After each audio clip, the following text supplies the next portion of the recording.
one of the latest that we already filed our formal offer of evidence. Huh?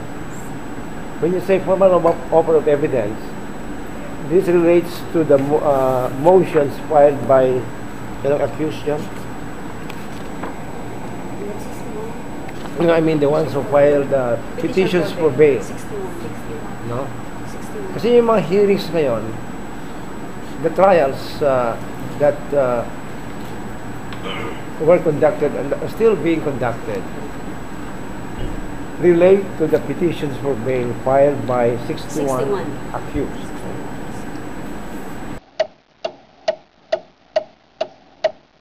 Yung aming formal offer of evidence, once we get to trial proper, will be adopted if we choose to, no? They will be adopted. So we will no longer recall the witnesses that we presented during the trial on the petitions for bail. We may choose to present additional witnesses and additional documents, documentary evidence. But that's the call of the prosecution. So in effect, we have already presented most of the evidence that we need to present during the presentation of the evidence in chief or during the trial proper. So, kumbaga, yung proseso tuloy-tuloy, walang delay so far as the prosecution is concerned, because we have done our job of presenting the important witnesses and the documents that we need to present.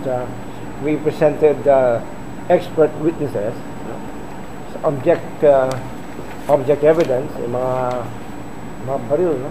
Mga baril,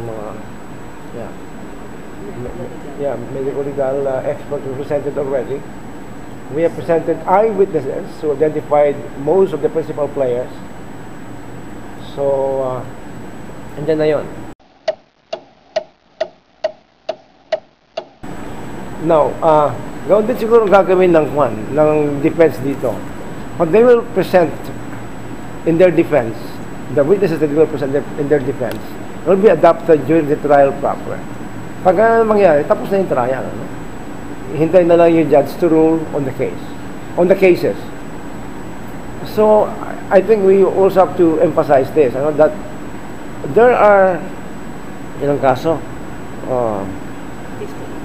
68 criminal cases here.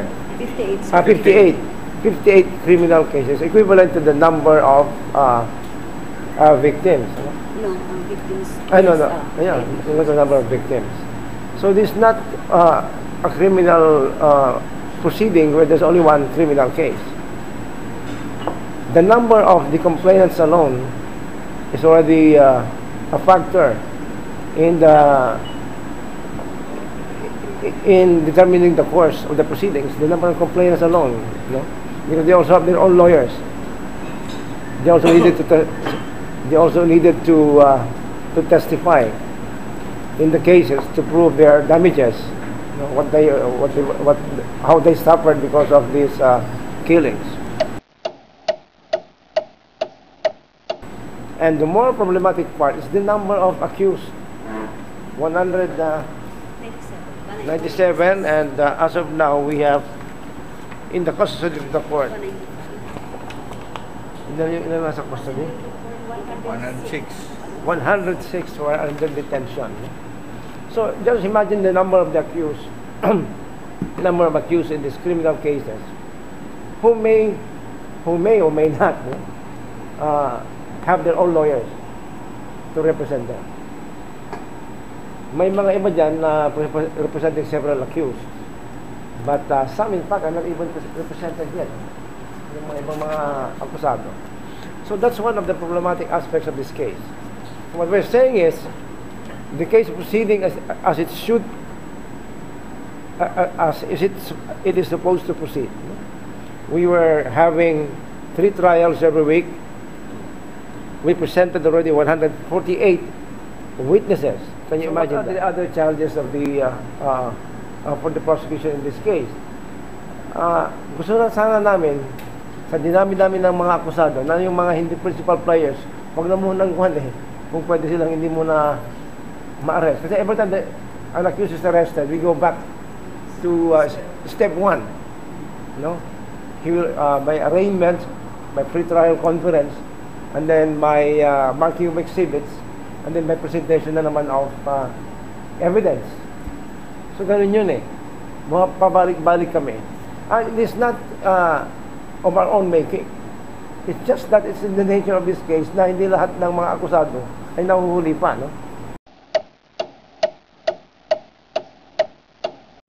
Although the good thing is all the principal names, the big names are detained, and for as long as this case is being heard, they will continue to be detained unless the judge rules in their favor that bail be granted, which sa amin naman, which we have opposed very vehemently, considering that so far as we are concerned, the evidence of guilt, so far as we are concerned, is that we're not prejudging the case, but since we are the prosecution, we believe that we're presented so far is enough to convict the principal players. We are waiting for the judge to rule on our formal offer of evidence. It should be soon. And of course, we expect the judge to rule, we expect her to rule favorably for the prosecution. And then it will be determined the defense. The prosecution. Sila na. Yung kabila naman yung defense naman. Tama yan. So, ito na yung toka namin. Tama. I asked you the question kanina earlier about kasi I heard you say that we presented most of the evidence that we also intended to present for the actual trial for the murder cases. For the trial proper, yeah. Right. So in the same way, more or less, we kasi under the rules, we are allowed, the prosecution or both parties are allowed to adopt whatever evidence they presented during the hearing of the petition for bail. I-adopt na lang. So if there's a need to recall certain witnesses, we will do that. If there's no more need, then pagdating ng trial proper, na rin, we will adopt the same evidence. Wala nang hearing. Insofar as the prosecution is concerned, if that will be the option to be taken by the prosecution. Do we expect the defense to present to require a longer time period for presenting their evidence, their countervailing evidence? We really cannot tell, no? Kung ano yung kanilang strategy rito. Ang pwede lang namin sabihin, kahit napatagalin nila, nakulong naman yung kanilang mga kliyente. Kasi, alam mo ba na the situation there, I think, in Bicutan is better than the situation in Philippines. They will continue to be detained, to be in jail, even if there is a prolongation of the proceedings because of certain deliberate delays on the part of certain persons.